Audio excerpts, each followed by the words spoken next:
situation that they want Ed Shouse to come and look favorably upon. It just concerned citizens that are interested in good government. Of course, it's people that I'm a Republican, so it's Republican contributors throughout the community. And you know, it comes from doctors, lawyers, retired people, just citizens at large. It comes from about any type of business you can imagine. I think I had about 60 people give me money, and probably reported over $100 contributions of 36, I believe. So, you know, mine just comes from a broad base of people in Knoxville. Now, you were endorsed by the Political Action Committee for the primary. Am I correct in that? Yes, the Public Trust Group. Yes, I was, of course. So that was about $4,500 I received from them, which was very much appreciated. That paid for one of my mailings. I was endorsed by the Public Trust Group in the primary. Okay. For you, how have you managed to finance your campaign thus far? Sure. When we started out, I kind of had a budget in mind and estimated a certain amount we could raise, and planned on early on that I'd be about 60-70% self-funded, and it's pretty much worked right alongside plan. Most of the contributions early on, we decided that we would not take funds from political action committees or developers or people in real estate because of this concern that people had with the previous commission votes. So all the contributions are really small contributors, people in the community. Probably average contribution size probably $60-70 or something like that. Party-wise, a pretty good spread, maybe about 40% Republican, 60% Democrat. But like I said, primarily self-funded, and that's right alongside the plan we originally had.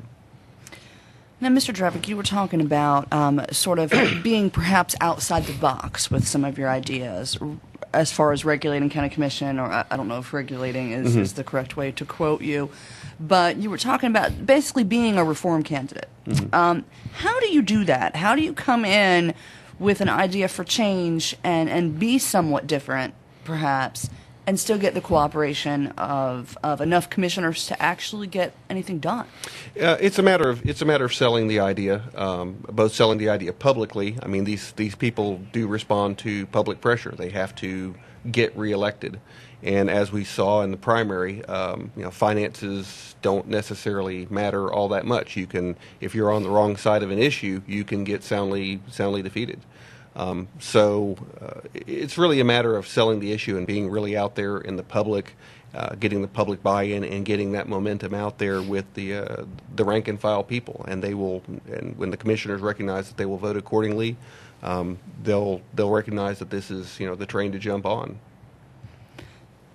A similar question to you, Mr. Shouse. Now, I don't know that you do have a history in politics. Now, be it part-time in the city, it's not your first election. Right, I'll put it that way. Right. I mean, heck, there's a road named after you. It's like, I know him. I know the road. I was very honored that the city did that. Yes. That was so that said, you may not have the same. You may not have to sell yourself necessarily to your counterparts in the same way, although it may be tough to say, hey, I'm going to do things a little bit differently than things have been done. How do you do that? How do you maintain the type of credibility and integrity that you want to without making any kind of backroom handshakes and still get things accomplished? Well, that's an interesting question. I don't know if I need to sell I think when you're on the ballot, you always have to sell yourself, be it as a newcomer or as a guy or girl, lady who's been there in the past. Therefore, people have things they can say, well, I'm certainly not supporting him. He did this or that. And so it can work both ways. But I will just present myself to the community, my background, what I've done in business and finance, and, of course, my record on city council, look at what we did then and the condition of the city when I left the council. Some things that people may disagree with, some votes. I mean, the hundreds of votes that I cast, without question, people will say, well, I don't like what he did there. So there is a downside to it. From the money aspect, I know the people out there that in the past gave me money, sent money to my campaigns when I was on council, and then came up and said, well, I'm going to need this rezoning, or I'm going to need that. And I said, well, that's not really, I'll certainly look at it, but I'm going to, I'm going to look at it from a fair and unbiased viewpoint. And many times they get mad at me about it, and that's the people who I can't count on now, and I don't want their support because they expect something of me if I'm elected. They expect that check to get them a sort of an insider's favor, and that's not how I operate then nor in the future if I'm elected. So I just want to put myself out there. Here's Ed Shouse and his background, and hope the voters will look favorably upon me. Well, and we're to that point. Go ahead and give us your closing statement. Why should someone vote for Steve Drevik? Steve? Sure.